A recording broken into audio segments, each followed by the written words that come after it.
Jeffrey Epstein s'est suicidé en 2019. Il signe un testament, une sorte de testament dans lequel il vous lègue 5 millions de dollars. Il avait beaucoup d'argent, il en avait 500 millions, mais parmi toutes les personnes à qui il a légué de l'argent, il y a votre nom dans la liste. Comment vous l'expliquez? Alors, je l'ai appris dimanche par Fabrice Arfi de Mediapart, qui m'a montré le testament de... Pardon, il meurt en 2019 et Oui. vous ne l'avez appris qu'en 2026? Je l'ai appris dimanche. J'ai été stupéfaite. Jamais personne ne m'a envoyé ce testament, que ce soit les autorités de la justice américaine ou les avocats de M. Epstein. J'en avais pas du tout la moindre idée. Donc vous n'avez rien touché? Bien sûr que non, j'ai rien touché. Comment vous expliquez que votre nom a été dans la liste? Alors, moi qui ai travaillé quand même pendant 30 ans pour des Américains et je connais bien la psyché de l'Amérique, c'est un système totalement différent du nôtre. Nous, en France, on fait hériter sa famille. Aux États-Unis, de nombreuses personnes font hériter des amis, des fondations. Monsieur Epstein donnait beaucoup d'argent à des universités américaines pour de la recherche. Je pense qu'il avait de l'affection pour moi.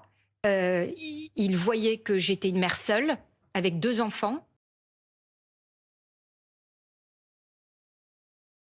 Que je passais tout mon temps entre mon travail, que j'aimais beaucoup, mais je travaillais énormément et j'élevais seule mes 2 filles. C'est ma seule explication. Voilà, je pense qu'il a voulu être généreux avec moi. Comme par hasard. Si je reviens à la chronologie dont on vient de parler, vous le rencontrez en 2012, il meurt en 2019. Pendant 7 ans, vous avez donc connu Jeffrey Epstein. On sait que il vous avait prêté sa villa à Palm Beach, en Floride. C'est dans les documents qui sont sortis aussi. Vous y êtes allé avec vos filles en vacances. Comment vous définiriez l'homme qu'il était pour vous? C'était un ami? C'était un intime? C'était un ami, ce n'était pas un intime. Il n'était pas du tout dans mon cercle proche d'amis.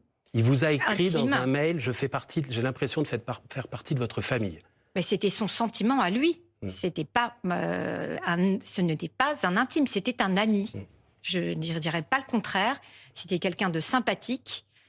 Comme je vous l'ai dit, il a été extrêmement gentil avec moi et ma famille lors du décès de ma sœur, qui a été une période terrible pour nous. Mais ce n'était pas, il ne faisait pas partie de mes proches intimes, de mes amis.